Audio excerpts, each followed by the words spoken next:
We're back on Born B464 with Mark Smith and his lovely daughter, Ashley. And we were talking, Ashley, about having parents that are ministers and how it feels for you in your everyday life. What do you do to help them as a daughter and also as a mentor to other young people? Well, as I had said a little earlier, definitely they've taught me that just sitting there and listening is a very good skill to have. Just I'm able to do that with a lot of my friends that just need to talk, and then also being able to have an understanding and being able to communicate in a way that's not you talking down to them. What surprises me, and we talked about this before the show today, how many suicides there are with teenagers, and can you expound on that a little bit about what you think as a teenager? I definitely do think that the rate of teenage suicides it's skyrocketed. There have been multiple children in my school that they've just thought that there was no other option, and they've gone out and they've done that. And I think that with the book's message being don't give up, I definitely think that that's something that needs to be thought about, because there are other options, whether it's just talking or writing something down. I mean, suicide is not the answer to having problems and everything. I know I felt the same way when my brother unfortunately left this earth. It was very difficult on our family, and I had to deal a lot with his children that were at the time 16, 21, and 30. We've become very close over the years, and now we kind of understand what happened. He lost his short-term memory. He lost everything. He had had a heart attack, actually he had a 6-way bypass and lost his short-term memory. And he was one of these guys that really took care of the kids, really was a self-made man, and he just wasn't that anymore, so it just was very painful for him. So I think that the wonderful thing that you have especially is that you listen, and if you can bring that message to all those wonderful kids out there to say, you know, there is hope. You know, you just need to reach out, or you need to reach them. And sometimes kids are a little shy about talking about it because they don't know. And a lot of times bullies are really the people that need the help the most. And I can remember when I was teaching school many years ago that I was drawn to the bullies. And in my career to help them, if I could turn one child around and change the difference in that child. And at the end of the year, I can remember a couple of places in the South where I taught and I substituted. I had these kids that would tell me, well, you're really strict, you're really this, and at the end of the year, they came up to me and hugged me and said, thank you for being the way you are, that you care. And you can always remember the bullies' names, you know, because they're the ones that are the troublemakers, right? And it's amazing what can happen. Now, one of the things that I want to know, Mark, is that you, after being a preacher, after being a minister, and all of a sudden you came up with an idea because of all your pain that you've gone through, that you developed a product for the military, right? Can you share that with us? Very briefly, I love my kids, my wife. I see their faces when I close my eyes. Right. In the same respect,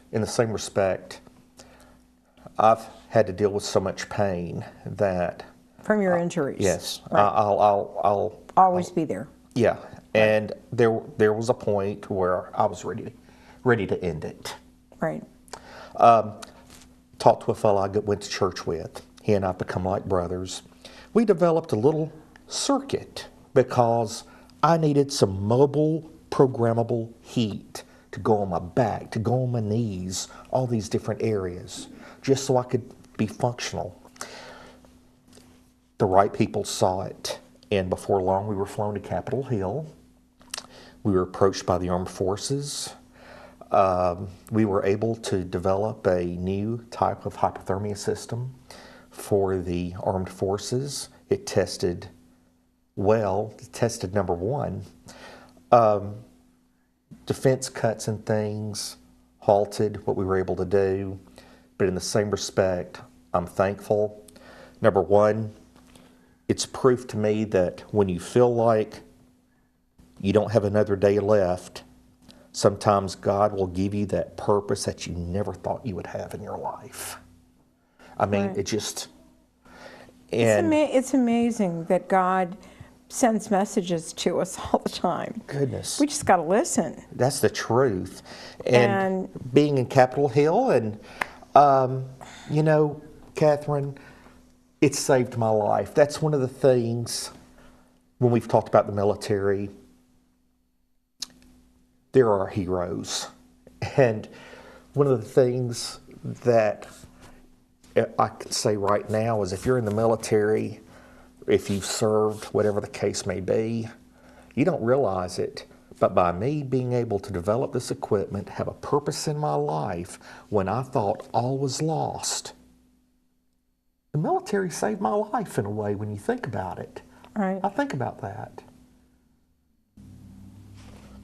And it's amazing because you're out doing something again after you lost your major investor that was part of your... He was killed. He was killed.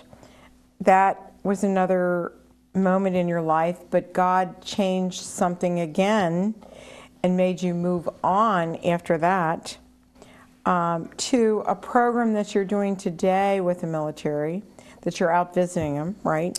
Yes. Wounded When warriors. we talked the other day, I haven't had the chance to tell you, Kathryn, but I called a number of professional wrestlers, professional wrestling schools, from out in Missouri to Florida to New York City. Right. I've got promises from several professional wrestlers and wrestling companies to go visit hospitals and say thank you to our For their servicemen. service. Yes. Well, you know that I'm working on a program called with Dan Perkins, which Right. you've been on the program with, Songs and Stories, and I'm going to give that website out. Sure. That is www.songsandstoriesforsoldiers.us, and actually it's gone live. We're very, very excited about it. Love to have your book in that situation. I'm actually going to be at the VA hospital in Houston giving out the iPods that we're giving, and every time if you want to support us one soldier, it's $10. That's it. Okay. Not a month, just $10. If you want to do 10 soldiers, it's $100. If it's 1,000, and on and on and on, a Right. platoon or whatever. But this is something that, with those soldiers, just like my brothers, my one brother that was in dialysis at the VA hospital, or my other brother who was in the psych ward for a while, these guys really, especially if they're in for acute or cancer or whatever, they need to have something that they can listen to, that they can cheer themselves Sure. up with. And, you know, this is something that's really important. I'm so excited, and I know Dan will be too. And like I said, I want to do another television show and another radio show with Love you. to. And I want to see what it's like in the wrestling ring. Let me know. I'll tell you what, if we can work it out here in Cincinnati, We'll do it. I'll get you in the ring. All right, buddy. Thank you again for joining me today on Born Before 64. And would you give out that website one more time, Mark? I sure will. My memory is still here for this. www.onelasthoorahweb.com. And thanks so much, Ashley, for coming and being with your dad, and thank you for this wonderful book. Kathryn, you're a blessing, and please, if you can get the book, give it to someone who's hurting. Let's help each other, okay? Thank you. We'll see you next time on Born Before 64. Go to our website at www.born64.com. See you again soon. Thank you for joining us on Born Before 64 with Kathryn Raaker.